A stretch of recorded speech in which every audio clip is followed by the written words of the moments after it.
Sage Wanderer here, and welcome to Coffee Talk! Today we're talking about dinosaurs. What the heck are they?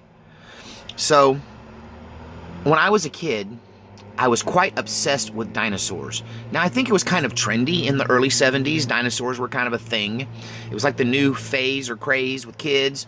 There were dinosaur this and dinosaur stickers and dinosaur coloring books, and I had them all. I had all the dinosaur stuff. I was kind of obsessed with them.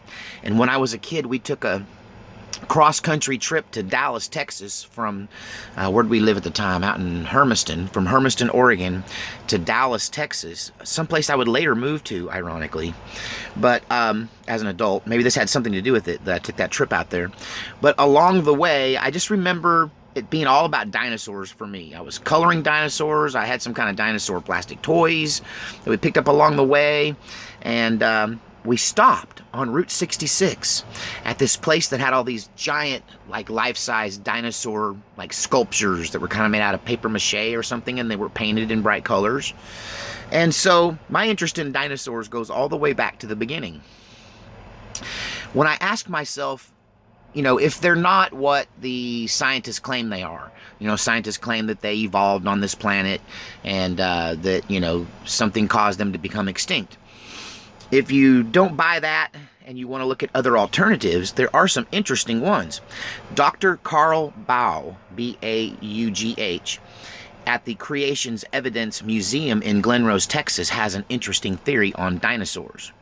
He does not claim. He claims that the scientists have it all wrong when they talk about the age of the Earth, and he claims that humans and dinosaurs live together on Earth at the same time. Scientists, you know, say that that's not, mainstream science says that's not the fact. Dr. Carl Baugh, who is not an anthropologist, not an archaeologist, a paleontologist.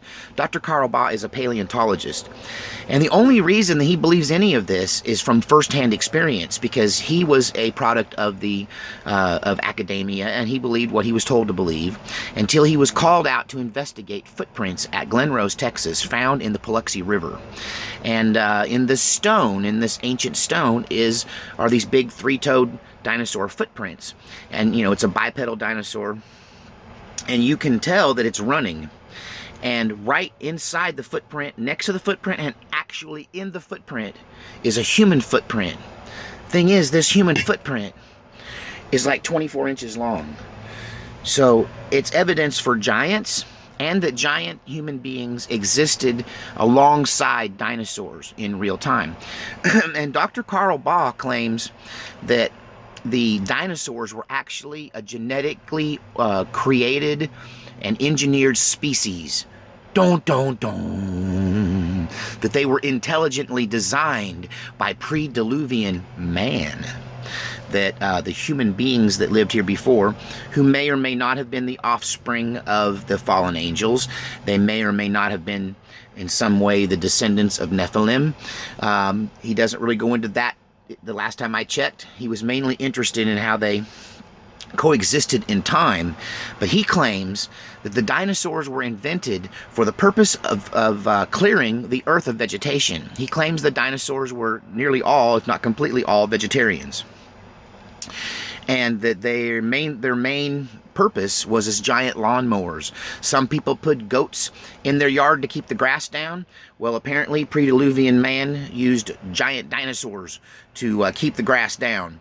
Of course, if you're dealing with trees that go up into the stratosphere, see my giant mega trees video called "Why Did the Fallen Angels Cut Down All the Trees?" That's going viral right now, and you'll enjoy that video if you haven't already seen it. But just like when you have these giant trees, you've got all this giant underbrush, you've got all this, you know, ferns. There's evidence in the archaeological record, in the paleontological, well, that's a mouthful. In the fossil record, there's evidence of ginormous ferns, like huge fern leaves as big as your house.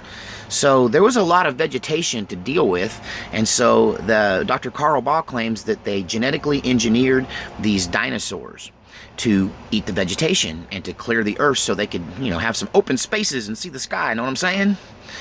Well, now having said that, gosh, I need some more coffee. I need some coffee for this next part. Corey Good, he's the secret space program guy who claims that we have a secret space program and there's Nazis in space, and he claims to have been in contact with dozens of different species of extraterrestrials and has traveled to other planets and all of this stuff. And he says that he was wearing a shirt with a dinosaur logo on it. Like they picked him up or something, and he was just wearing, like, I don't know, some kind of designer shirt. Instead of a polo horse, it's got a dinosaur on it. And I think that's how this goes. I think that's where they saw that. But anyway, some of the extraterrestrials gave him a little weird look and looked down their nose, I guess they have noses, at him, and said, why do you have Dracos on your shirt? So there is this idea that that Dracos or reptilians or demons, dragons, those kind of things are actually evil. You know, that this is a bad thing. That the people from Draco, the aliens from Draco, are what we base our mythology about demons on. You know, this underground dwelling lizard human that comes out and snatches your children.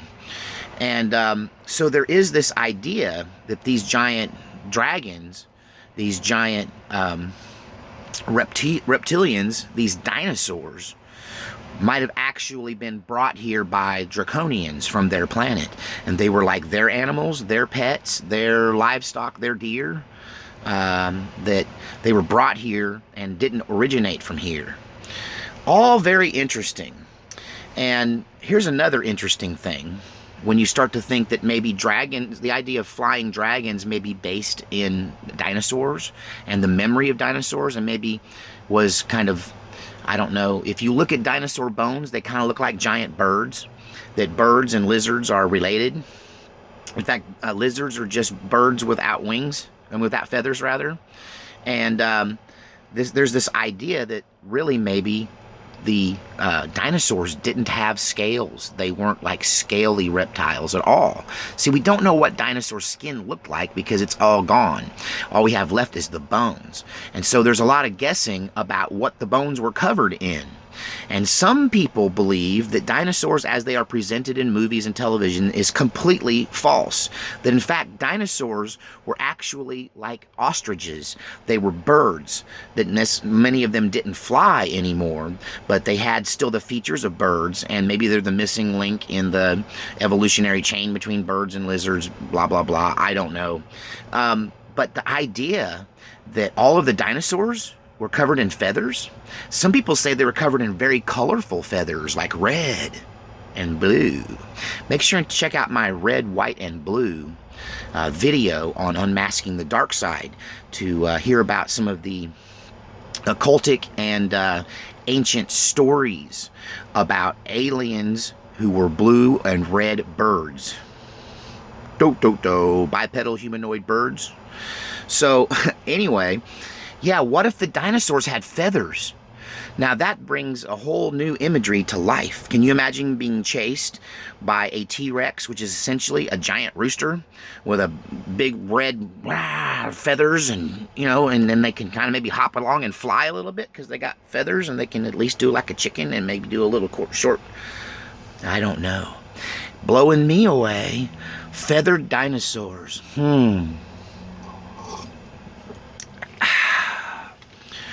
What if early man domesticated dinosaurs? What if they were the lawnmowers? Could you ride a dinosaur? Well, this does go into mythology about people riding around on dragons. Flying around on dragons. Could you imagine riding in on a T-Rex? On a feathered T-Rex with big red feathers or big blue feathers? Dang.